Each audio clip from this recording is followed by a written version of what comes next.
Hello, my name is Lucas. This is a bit of lit. I'm here to do the whale tag, which I saw on Miss Reads a Lot's channel. I was not tagged as far as I'm aware, not in her video, but in maybe anybody else's video I haven't seen. It was created by Book Time with Ryan. I noticed the tag because she also talked about my favorite book, Moby Dick. And she had a lot of interesting things to say about it. So that's why I noticed the tag, and that's why I'm doing it. It caught my attention, and it also made me think of Star Trek, so that will be part of the reason why I choose some people for my tagging at the end, although I prefer to tag at the beginning. Number 1, blue whale. The blue whale is the largest, heaviest animal on Earth ever. What's the longest book you've read or want to read? Or what's the heaviest subject you've read about? The longest book I want to read currently would be Anna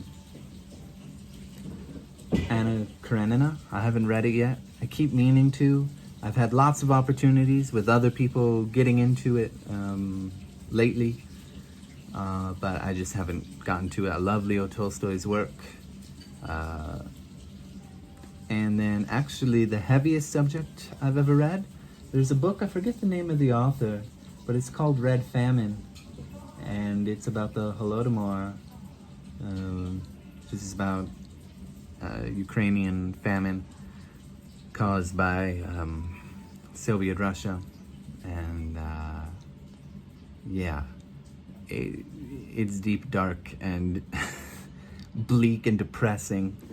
And number 2, sperm whale. Sperm whales routinely dive to a depth of 2,000 feet to feed on squid, but can dive to a depth of 10,000 feet. Wow, that's incredible. What is a book that has motivated you to look deeper into a subject, character, situation, or series?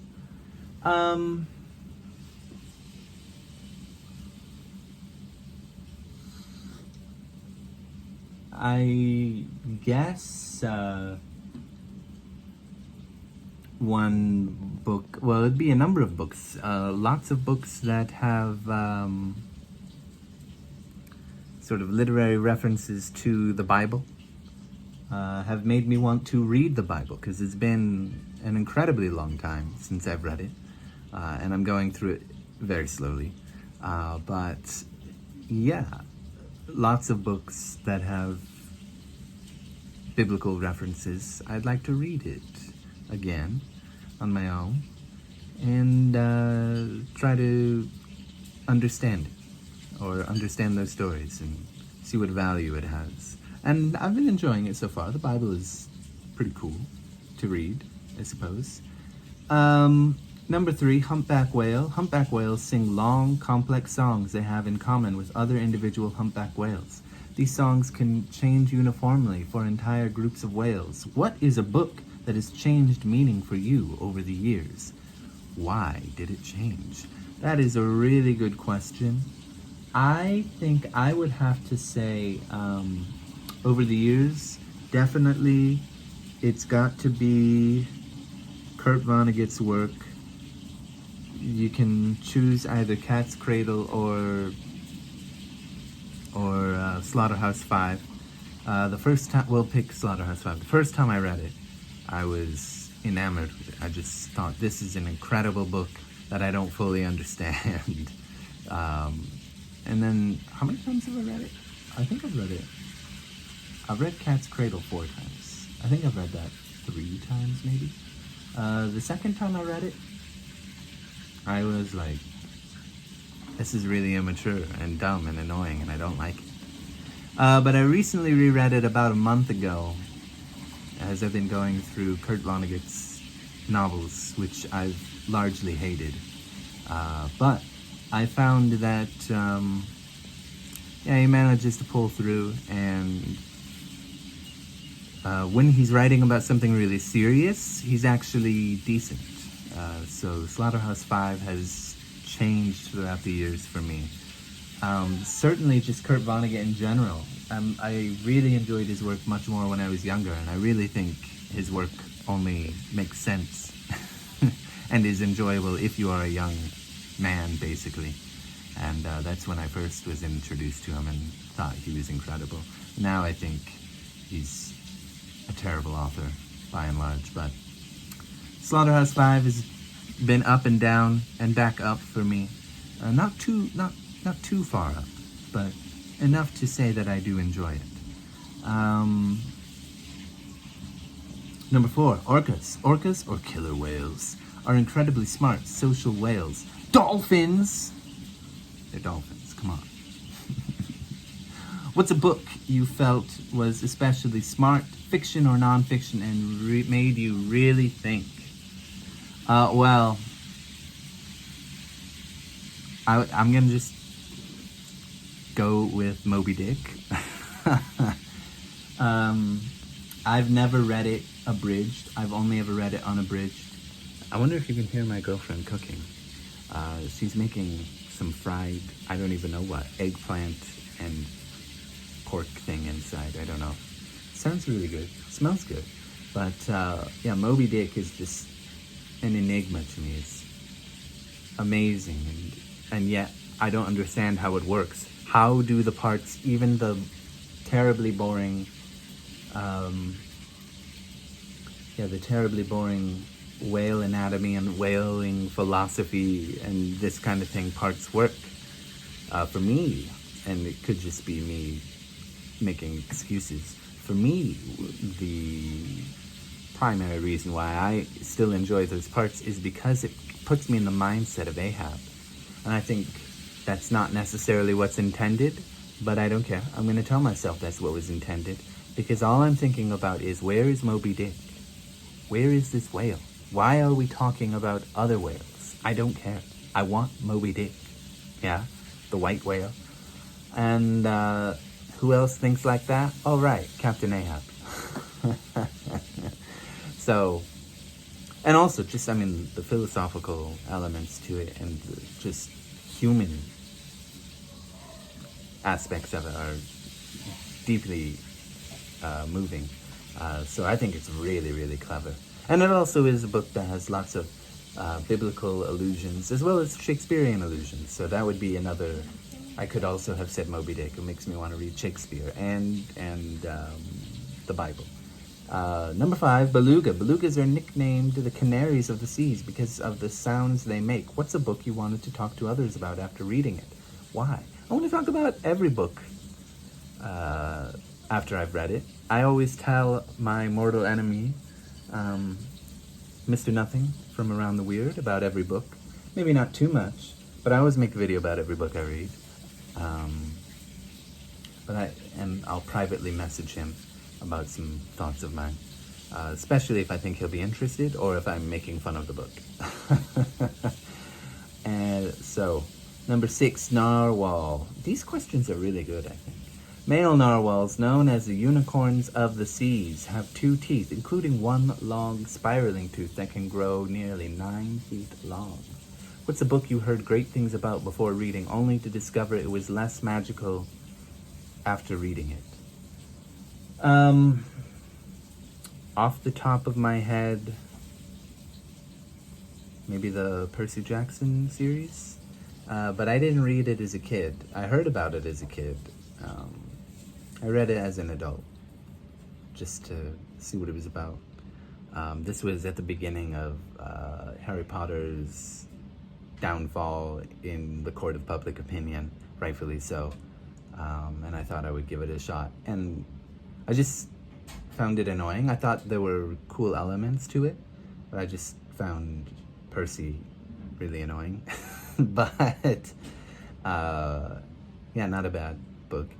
A lot of my students really love Percy Jackson, and it makes me enjoy, I always hear about it, the books, and talk to them about the books. I know them quite well because of my students and from reading it, but mostly from my students, all of whom have read them like so many times. So as a reading experience, Percy Jackson was not it for me.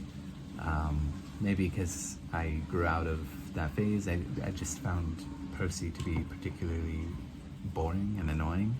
But it is cool to hear about from my students. So that could be another one of those ones where it goes up and down for me, I suppose.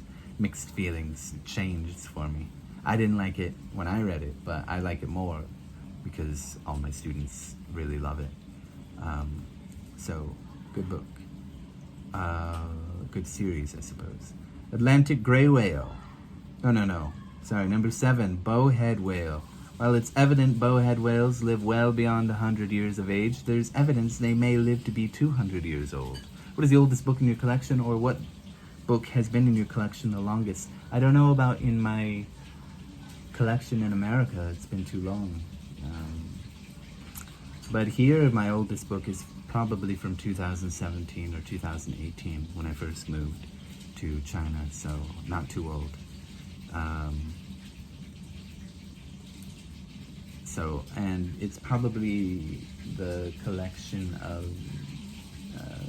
Norton Critical Edition, second edition of Shakespeare, or maybe Walt Whitman Leaves of Grass or something. Number 8, Atlantic Gray Whale. Atlantic gray whales were sadly wiped out by humans. Oh, that's a tragedy. I didn't even know that. Actually, I did know that. I just forgot that. Today, only Pacific gray whales remain. That's such a tragedy. Save the whales. What's one book that's either out of print or out of fashion that you wish would make a comeback? Well, I definitely don't know books that are out of print. Maybe a book that's out of fashion. It's not a book that people should read, but Story of the Eye by George Bataille. I heard about that book from a song, and then I read it, and I've never been the same person since, in the worst ways. I have made Mr. Nothing read it out loud to me as payment for living accommodations for a short period of time. And yeah, I just wish that pain, hurt, and suffering on all of humanity. Not children, definitely. That it's far too disturbing. No one should be submitted to that kind of pain. But in my worst, darkest hours, that's how I feel. Bonus question: Moby Dick. Moby Dick was the great white sperm whale Captain Ahab never caught. What is a book? I think, didn't he catch him with a harpoon and then was dragged down? Anyway, and caught by the neck? What is a book you want to own but haven't found or bought? What's stopping you from hooking that book?